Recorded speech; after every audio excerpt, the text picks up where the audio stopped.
사랑하는 시청자 여러분, 그동안에 주님 안에서 평안하셨습니까? 우리가 지난번 참 여러 번에 걸쳐서 요한계시록 12장부터 13장에 걸쳐서 일곱 인물에 관해서 공부를 했습니다. 여러분 다 기억이 나시는지요? 저는 어려서부터 교회를 다닐 때 목사님들부터 참 이런 말씀을 많이 들었어요. 말씀을 새김질을 해야 됩니다. 우리가 손은 음식을 먹고 계속 앉아서 계속 씹고 또 씹고 그러죠. 먹었던 걸 다시 올려서 씹습니다. 사실 우리가 먹은 말씀을 계속 새김질을 해야만 우리 안에 잘 들어와 박히고 말씀을 잊어버리지 않고 그 말씀의 능력 안에 살 수가 있습니다. 여러분, 그렇기 때문에 한 번 듣고 지나가면 다 잊어버립니다. 그러므로 여러분 방송국에 연락하셔서, 화면에 나오는 방송국에 연락하셔서 여러분 이 테이프를 신청하시고, 또 원하시는 분 있으면 또 이 카세트 테이프로 된 것도 한 50개 정도가 있으니까 여러분이 특별히 원하시는 분은 연락하시면 저희가 해드리도록 하겠습니다.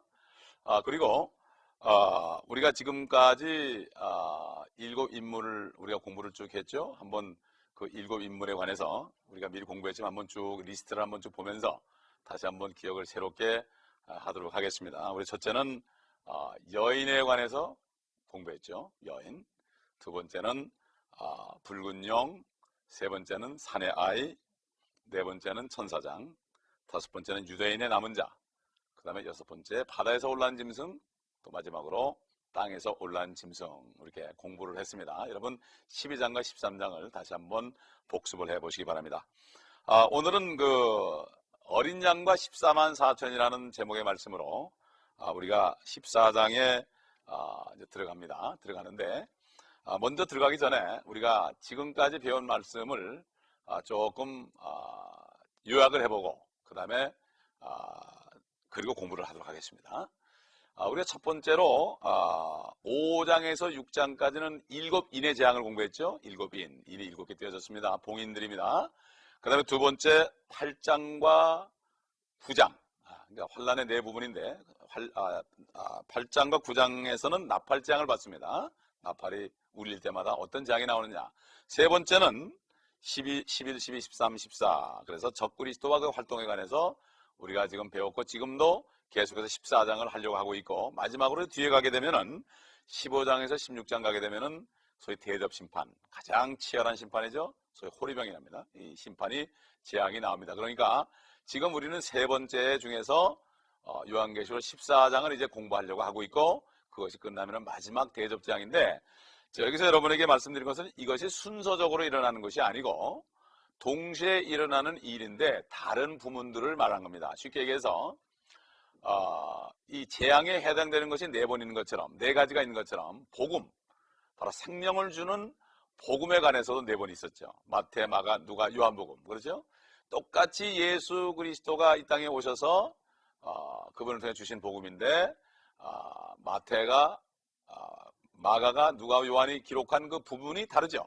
마태는 왕으로서의 예수 그리스도, 이스라엘의 왕으로서의 예수 그리스도, 마가는 일하시는 분으로서의 예수 그리스도, 누가는 인자로서의 예수 그리스도, 요한은 하나님이신 하나님의 아들로서의 예수 그리스도를 동시에 표현한 거지, 이게 순서대로 된 게 아니죠. 마찬가지로 이 환란도 네 부분으로 되어 있지만은 이거 똑같은 내용이 또 나온다 그러지 마시고, 어딘 더 자세하게 나오고 어디는 개괄적으로 나오고, 결국 환란이 네 부분이 동시에 펼쳐진 것을 순서상 순서처럼 나오게 했지만 사실 그렇지 않다는 거, 우리가 이거를 알고 계속해서 공부를 하도록 하겠습니다.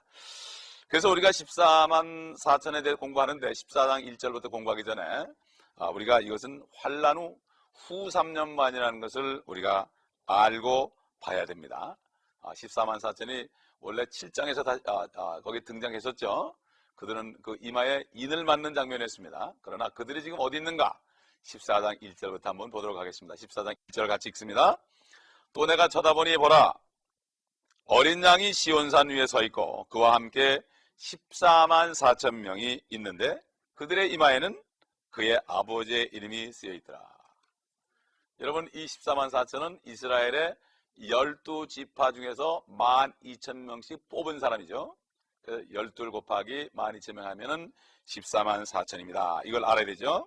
그리고 이 장면은 여호와 증들도 아니고 또 예수 그리스도를 영접한 그리스도인도 아니고 이건 유대인입니다. 육신적인 유대인을 얘기한 걸 분명히 알아야 되고, 그 다음에 이 무리들은 지금 하늘에 올라가 있다는 사실을 알아야 됩니다. 땅에 있는 게 아닙니다. 7장에 나타나는 14만 4천은 이 땅에서 인을 맞은 거죠. 그러나 그들이 지금 하늘에 올라가 있습니다. 그걸 어떻게 알 수 있습니까?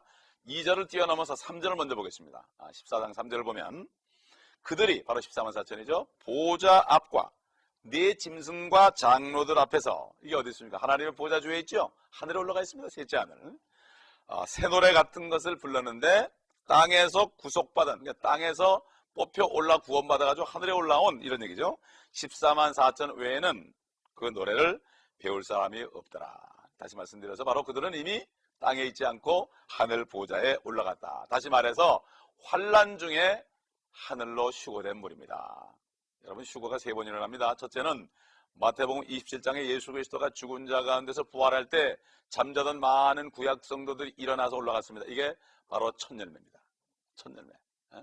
그 다음에 두 번째로는 지금 이 은혜 시대에 예수 그리스도를 영접하고 성령으로 거듭나서 하나님의 자녀가 된 사람들이 환난 직전에 예수 그리스도께서 하늘에 나타나셔서 이름을 부르며 이리 올라오라 그럴 때 공중으로 우리는 새 몸을 입고 올라갈 것입니다. 데살로니가전서 4장과 그 다음에 고린도전서 15장 마지막 부분에 보면 나오죠.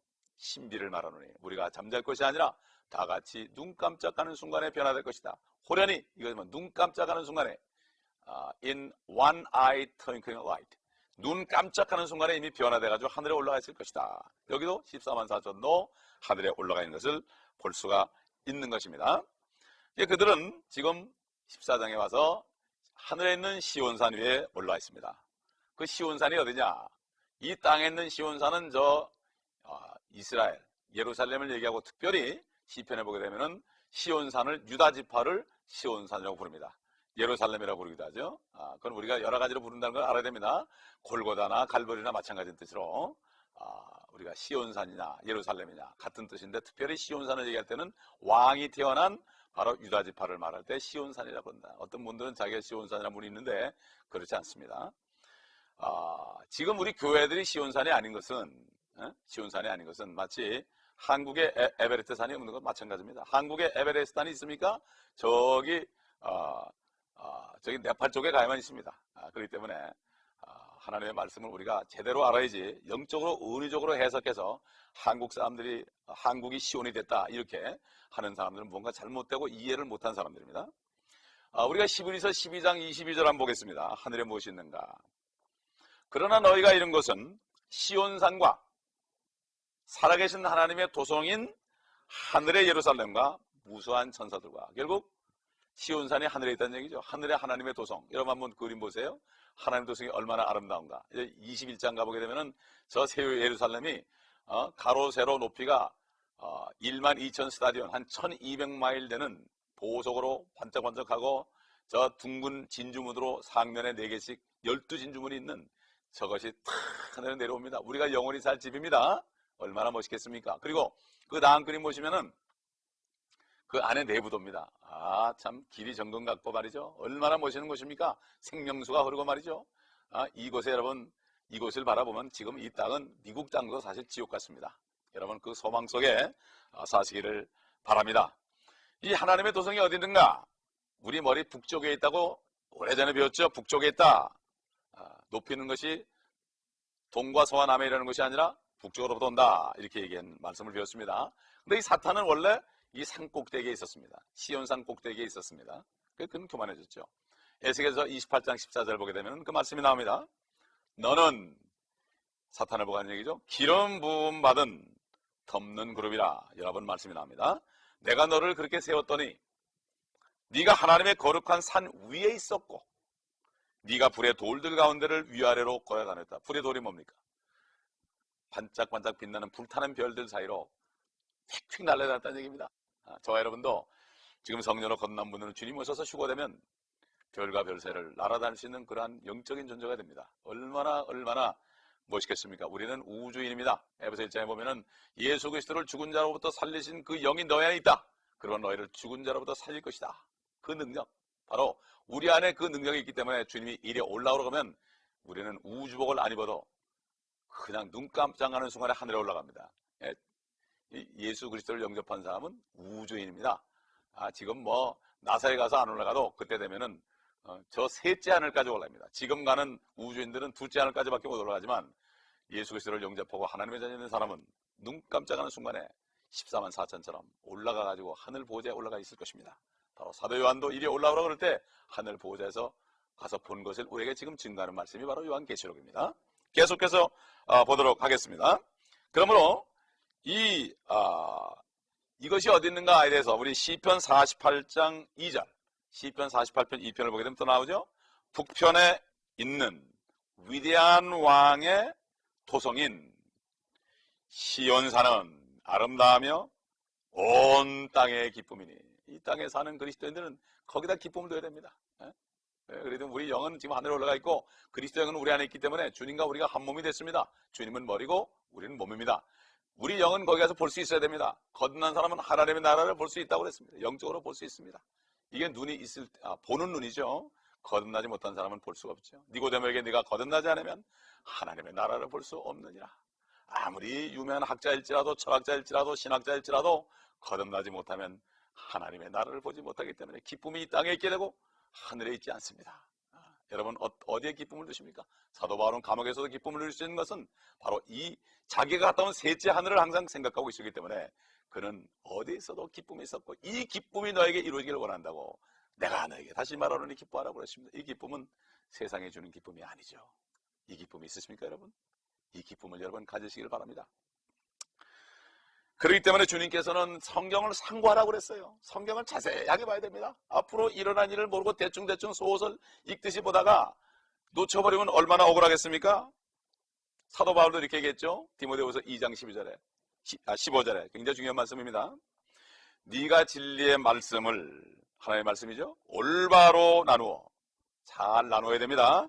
자신이 하나님 앞에 부끄럽지 않은 일꾼으로 인정받도록 공부하라. 특별히 말씀을 가르치는 사역자들은 말씀을 잘 나누지 않으면 부끄러운 일꾼이 됩니다.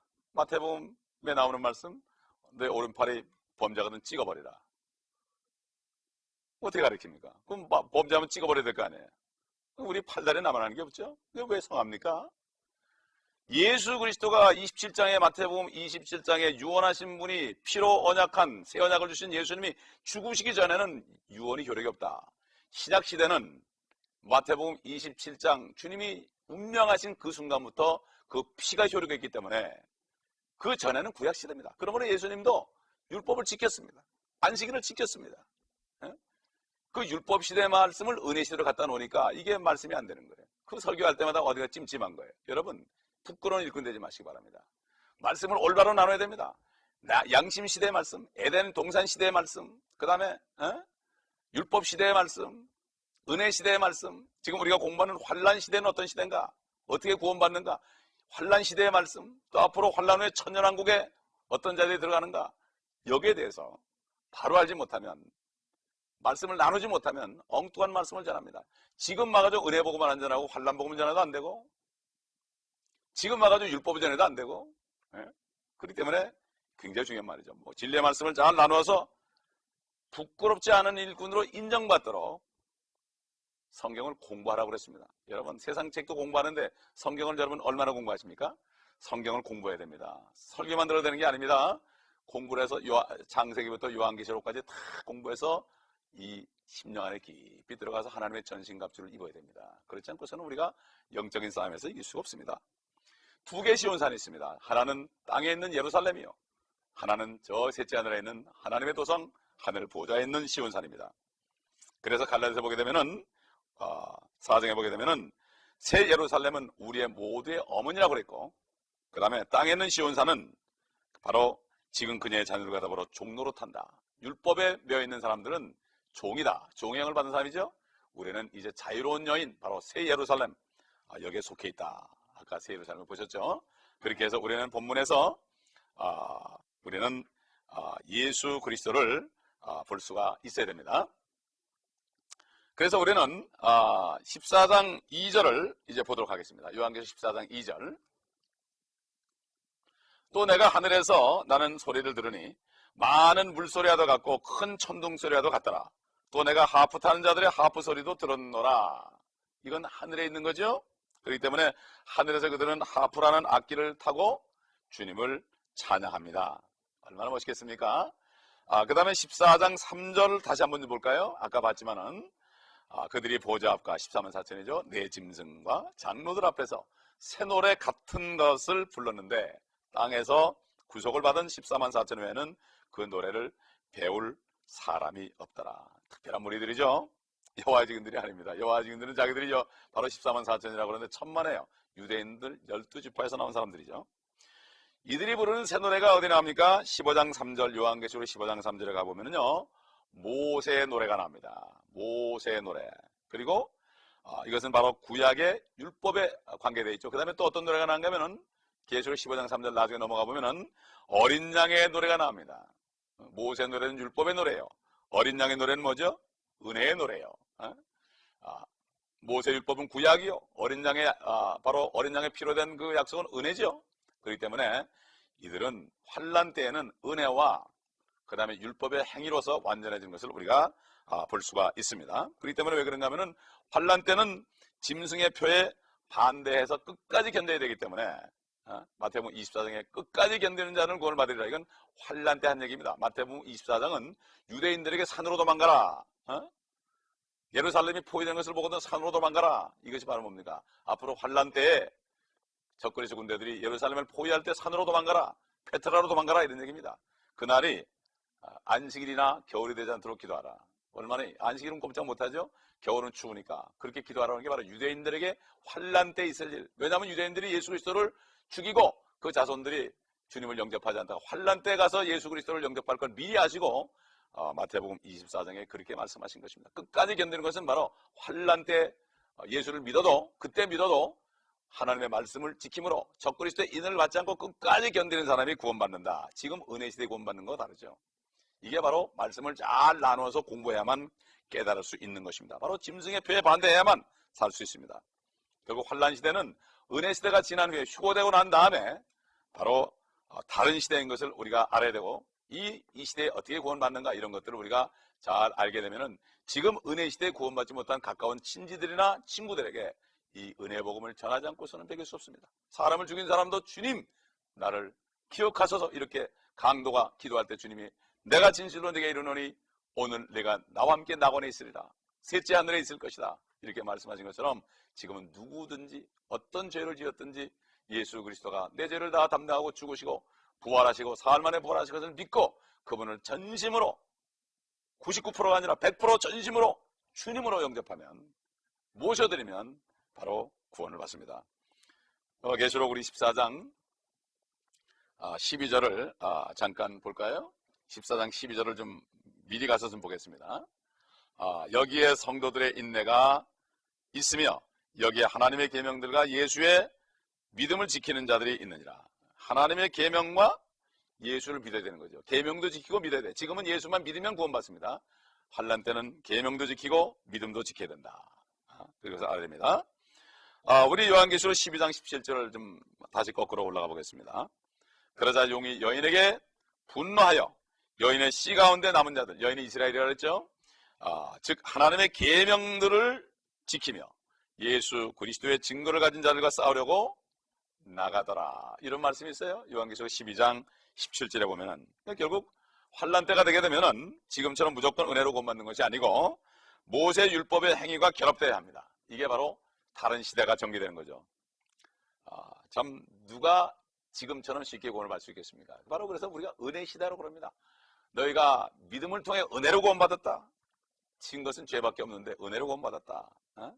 그래서 지금 은혜 복음을 전해야 됩니다. 우리 계시록 14장 4절 가보겠습니다. 이들은 14만 4천이죠. 이들은 여자와 더불어 더럽혀지지 아니한 자들이니 이는 그들이 동정들입니다. 이들은 어린 양이 어디를 가든지 따라가는 자들로 하나님과 어린 양께 첫 열매들이 되어 사람들 가운데 구속을 받았느니라. 결국 여기 선택된 14만 4천은 미혼 남성인 것을 우리가 알 수가 있습니다. 여자와 더불어 더럽혀지지 않았다.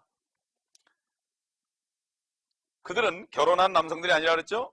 그리스도의 신부 하나도 아니, 요즘에 예수 그리스도를 영접한 그런 사람도 아닙니다. 그리스도인들을 뜻하는 그리스도의 몸은 고린도 후서 11장 2절에서 순결한 처녀로 나옵니다. chaste virgin. 이것도 버진이죠. 여자 버진, 남자 버진, 똑같은 처녀입니다. 마태복음 25장에 열처녀가 나옵니다. 열처녀, 처녀들입니다. 순결한 한 처녀가 아니라 열처녀들이죠. 이 열처녀도 다릅니다. 우리 마태복음 25장 1절, 우리 잘 아는 말씀입니다. 가보겠습니다. 그때 천국은 등불을 들고 신랑을 맞으러 나간 10명의 처녀와 같으니라. 처녀와 같다. 10명의 처녀들입니다. 10명의 처녀는 복수죠. 신랑이 올 때, 신랑이 신부를 데려올 때 신랑을 맞으라고 가는 들러리들입니다. 이것은 바로 환난 때 구원받은 사람들이 예수 그리스도가 신부와 함께 이 땅에 올 때 마중 나가는 사람입니다. 예수 그리스도 이 땅에 재림할 때 마중 나가는 사람이 바로 이 사람들이 바로 이 처녀들입니다. 그렇기 때문에 이 사람들은 지금 예수 믿어서 거듭난 사람들이 아닙니다. 그러므로 교회들을 말합니까? 이 땅에는 교회를 주님의 몸된 교회 그러지, 몸된 교회들 그러지 않죠. 머리는 안 하고 몸이 안 하죠. 머리가 한데 몸이 여러 개 있을 수 있습니까? 성령으로 거듭난 사람들이 아무리 숫자가 많아도 그들이 하늘에 올라갈 때 한 몸이 돼가지고 올라가서 주님과 함께 사는, 결국 남자가 부모를 떠나 여자와 합하여 한 몸을 이루듯이 예수 그리스도가 하나님 아버지를 떠나서 이 땅에 오셔서 우리와 결혼해서 우리와 한 몸이 되는데, 이게 영적인 신비죠. 물리적으로는 여러 사람인데 영적으로 하나라는 얘기죠. 그렇기 때문에 교회는 하나가 돼야 됩니다. 그리고 교회는 성령으로 거듭난 사람이 똘똘 뭉치는 게 교회지, 거듭나지 않은 사람들이 교회 멤버가 돼서는 안 됩니다. 미국 침례교회들은, 전통적인 침례교회들은 거듭나지 아니하면, 거듭난 경험이 없으면 교적부에 올려주지 않습니다. 이게 정상이죠. 숫자가 중요한 게 아닙니다. 그렇기 때문에 여기 처녀들은 신부가 아니라 바로 환난 때 구원받는 환난 성도들이요, 지금 휴거돼가지고 주님과 한 몸은 이루 혼인잔치하고 이 땅에 내려오는 예수님을 맞으러 가는 처녀들입니다. 그러니까 환난 때 구원받을 유대인들이 있고 받지 못할 사람들이 있죠. 왜 그렇습니까? 기름 준비한 사람들은 받고 하지 못한 사람은 받지 않습니다. 행함이 없는 사람은 받을 수 없습니다. 지금 은혜 시대와 환난 시대는 다른 것입니다. 그들은 끝까지 견뎌서, 기름을 준비해서 끝까지 견뎌서 적그리스도의 인을 받지 않고 예수를 믿을 뿐만 아니라 이제는 계명을 지킴으로 적그리스도 우상에게 절하지도 않고 경배하지도 않고 인을 받지도 않은 사람들이 주님 오실 때 마중 나오는 장면을 얘기하는 것입니다. 다시 말해서 신랑이 요한계시록 19장에 이 땅을 차지하러 하늘과 땅의 모든 권세를 내게 주었다. 하늘과 땅에는 모든 왕권을 받았다 이거죠. 이 땅에는 모든 왕들은 탄핵을 받았다. 하늘에는 마귀도 탄핵을 받았다. 쫓겨났다 이겁니다. 그렇기 때문에 하늘과 땅에 모든 권세를 받으신 너희는 가서 모든 민족을 가르쳐라. 우리가 전도하는 것은 하늘과 땅의 권세가 주님께 갔다. 여기 세상 임금 의지하지 말아라. 이것이 바로 복음 전하는 주요 글자입니다. 모든 민족을 가르치게 됩니다. 마지막으로 시편 45편 13절 14절에 보면 이 여인들에 관해 나옵니다. 처녀들, 왕의 딸이 안에서 온갖 영화를 누리나니 그녀의 옷은 금으로 수놓았도다. 왕의 딸은 바로 예수 그리스도를 믿고 거듭난 성도들, 그녀가 수놓은 옷을 입은 왕께로 인도될 것이요. 누굽니까? 예수 그리스도, 왕중의 왕. 그녀를 따르는 동료 처녀들도 왕께로 인도되리니, 들러리들, 열처녀 같은 들러리들도 이제 우리의 뒤를 따라오는 들러리들, 예수 그리스도를 믿고 교회에 성원이 된 사람은, 지체가 된 사람은 몸이 하나죠. 지체는 많죠. 그러나 몸은 하나입니다. 여러분, 그렇기 때문에 우리가 얼마나 축복인지 모릅니다. 예수 그리스도를 지금 영접하시고 구원받으면 예수 그리스도의 신부가 돼서 주님과 한 몸을 이루고 그분의 영이 우리 안에 들어오시고 내 영이 하늘에 가 있고 서로 장소적으로는 떨어져 있어도 기도할 때 교통할 수가 있는 것. 이게 바로 신부의 약혼녀의 특권이죠. 우리 한번 그림을 통해서 한번 실감 있게 볼까요? 첫 번째 그림은 어린 양의 혼인식입니다. 수많은 천사들이 있습니다. 그 사이를 왕과 함께 신부가 왕께 착 나옵니다. 그렇죠? 성령께서 인도해가지고 저 몸속에 예수 그리스도를 믿는 모든 사람이 다 안에 들었다 보면 됩니다. 여러분이 들었습니다. 저도 들었습니다. 두 번째 그림을 보시기 바랍니다. 이제 신부가 이제 탁 앞에 나가는데 둘러리하는 처녀들이 착 있습니다. 함께 가 있습니다. 그러나 가장 빛나는 게 바로 신부입니다. 어린 양의 혼인잔치에 신부와 동료 처녀들이 함께 참석한 모시는 것. 여러분, 결혼식 할 때 둘러리도 다 이쁘죠? 환난 때 구원받은 사람도 다 예쁩니다. 하나님의 나라에 간 사람들은 다 예쁩니다. 여러분, 얼마나 멋있는 광경입니까? 그림만 그려도 저렇게 멋있는데 실제 가보면 어떻겠습니까? 하늘에 소망을 두시고 사시기 바랍니다. 사도 바울은 하늘을 봤기 때문에, 그가 어느 성에 들어가서 복음을 전하다 돌에 맞아 죽었을 때 제자들이 죽은 줄 알고 끌어내니까 그가 일어나가지고 다시 토성으로 들어갔습니다. 왜 들어갔습니까? 죽으러 들어갔습니다. 그런 병원으로 가지 않았습니다. 죽으러 갔습니다. 죽어야만 또 올라가니까 사도 바울이 항상 얘기했죠. 내가 차라리 몸을 떠나 주와 합당한 것이 좋지만 내가 아직 몸 안에 있는 것은 너의 유익을 위함이라. 주의 종들은 그렇습니다. 빨리 가고 싶지만 더 할 일이 있기 때문에 여기 있는 것입니다. 그러나 우리의 호흡이 끊어지고 또 주님이 빨리 오셔서 변할 때 즉시 주님을 보게 되어 있습니다. 주님은 가까이 있습니다. 우리 안에 계시기 때문에 우리가 이 세상을 떠날 때 주님은 함께 가십니다. 이것이 바로 얼마나 은혜롭습니까? 이러한 소망 속에 여러분 위로받으시고 끝까지 믿음의 선한 싸움을 싸우시다가 주님을 만날 때 의의 멸류관을 받으신 여러분 되시길 바랍니다. 기도하겠습니다. 아버지 하나님 감사합니다. 우리에게 주신 소망을 이 요한계시록을 통해 다시 한번 확인하게 하시니 감사합니다. 아버지 하나님, 이 소망 속에 사시며 고통받는 성도들에게 여러 가지 병마와 씨름하며 어려움 가운데 핍박 가운데 씨름하는 성도들에게 성령님 새 힘을 주시고 소망 속에 기뻐하며 즐거워할 수 있도록 사도 바울에게 주셨던 그리스도의 기쁨이 저들 안에 충만할 수 있도록 축복하여 주시옵시고, 아직까지 신부의 반열에 들어가지 못한 분들은 오늘 이 시간에 예수 그리스도를 영접하고 아버지 하나님 주님의 자녀가 되므로 신부가 되므로 안에 주님이 주신 기쁨과 평강 속에 이 땅을 살아갈 수 있도록 도와주옵소서. 우리 주 예수 그리스도의 이름으로 감사하며 간청하며 기도합니다.